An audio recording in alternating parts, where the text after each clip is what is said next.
ఈ రోజు అయితే మా నానిగాడు బండి నుంచి రావడం పుస్తకాలు గబగబా కింద పెట్టేసి రాబాబాయ్ అని నన్ను అడిగితే తీసుకొచ్చేసాడు. Hi friends, welcome to kids of the nature. మా ఊర్లో అయితే పైరు కోస్తుంటే ఇక్కడికైతే వచ్చామన్నమాట. చూడొచ్చు పైరు అయితే ఎలా బండినప్పుడు మాకు కూడా అయితే ఇదే పని. ఎక్కడన్నా పైరు మిషన్ కోస్తుంటే వెళ్ళి చూస్తా ఉండేది.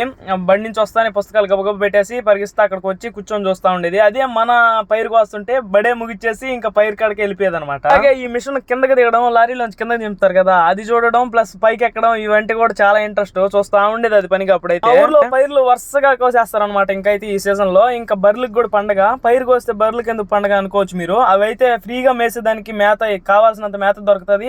అలాగే వాటికి ఇష్టమైన మేత అయితే తినొచ్చు అనమాట. ఇప్పుడైతే చూసారు కదా వడ్లు అయితే ఎలా వస్తున్నాయో. ఆ వడ్లు చూస్తానే రైతు ఇన్ని రోజులు పడిన కష్టం అంతా ఆ రోజుతో మర్చిపోతారు. ఈ వడ్లను అయితే ఇంకా మా వాళ్ళు ఒక గట్ల మీదకైతే తోలు పెట్టుకుంటారు. తోలు పెట్టుకుని వాళ్ళకి అన్నానికి కావాల్సిన వరకు ఎత్తి పెట్టుకుని కొరవైతే అమ్మేస్తారు. మీరు కూడా ఇలాగే పైరు కోత మిషన్ దగ్గర ఆడుకోండి. ఖచ్చితంగా అయితే కామెంట్ చేయండి. వీడియో లైక్ చేయండి. బై ఫ్రెండ్స్, నెక్స్ట్ వీడియోలో మళ్ళీ కలుసుకుందాం.